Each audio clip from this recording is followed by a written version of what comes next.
Drummond.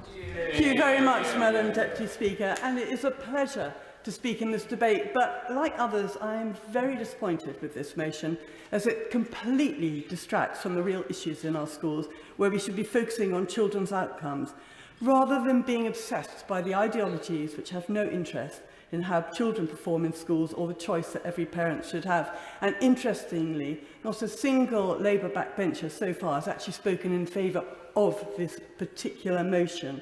And that probably is, as this motion that we're debating today looks more like something which has been drawn up by the opposition Treasury team rather than the education one. The movers of the motion, as others said, seem to have completely forgotten about the existence of the Education Select Committee, of which I'm honoured to be a member of. What a missed opportunity. This could have been a chance to talk about reforms of our education system, and it's essential that we do so, as ministers have heard from me many times before, and what sort of reforms we would like to see. As co-chair of the APPT Schools Learning and Assessment alongside my honourable friend for Kingston upon Hull and Hessel, I have a lot to say on this subject. Now, I want to see a state education sector that is so good that our families recognise it to be good or superior to independent schools. But making changes to the taxation status for independent schools would do nothing to improve the standard of state education.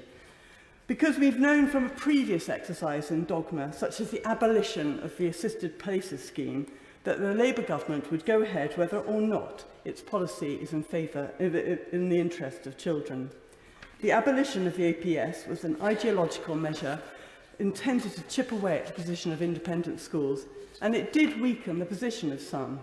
It has played a part in the closure of some schools, but it did nothing to improve the quality of education in this country, although it has narrowed the access to the independent sector for children from disadvantaged backgrounds.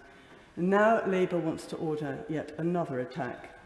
The introduction of VAT in education will mean very quickly that an estimated 615,000 children at present in the independent sector may need immediate places in the state system.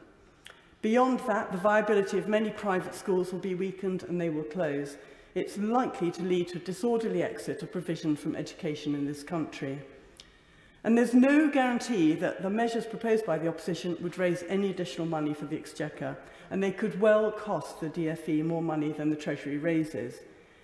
The families of those 615,000 children already pay taxes to support the education system, and yet it costs the education system nothing to educate them. The potential burden Labour's proposal would impose is a risk in itself. If, as the Secretary of State for Education said, the average spend per pupil is $6,900, that means it could immediately cost over $4 billion to put each one of those 615,000 children in a state school. And of course, as each school closes, the VAT return diminishes. Teachers and other staff are made redundant. And who pays for all those historic buildings, some of them requiring vast sums to maintain? Competition is already pushing out independent schools, so the state offer is strong. In recent years, in my own part of Hampshire, we've seen Rooksbury Park Girls' School closed because of falling numbers. And nearby in Portsmouth, as my honourable friend will know, the schools minister, St John's College closed at the end of the last year for the same reason. And that reason was behind those closures was the improved state provision by this government. In Portsmouth, we have Charter Academy, which replaced a totally failing comprehensive. It has won national recognition as one of the finest schools in either sector. So where there's been failing local authorities, academisation has been transformational. Hampshire has a very strong education authority in every school, and my constituency is good or outstanding. And I have to say, in my constituency, I have no private schools at all. What we should be debating today is reform, not more layers of scrutiny. It will be no surprise to this House that, for me, an extended school day with a broader curriculum is an absolute must. It means more freedom for teachers to teach subjects in depth and not to teach the test for the many kinds of assessments that we currently have. It means abolishing GCSEs, which in my view stultify education.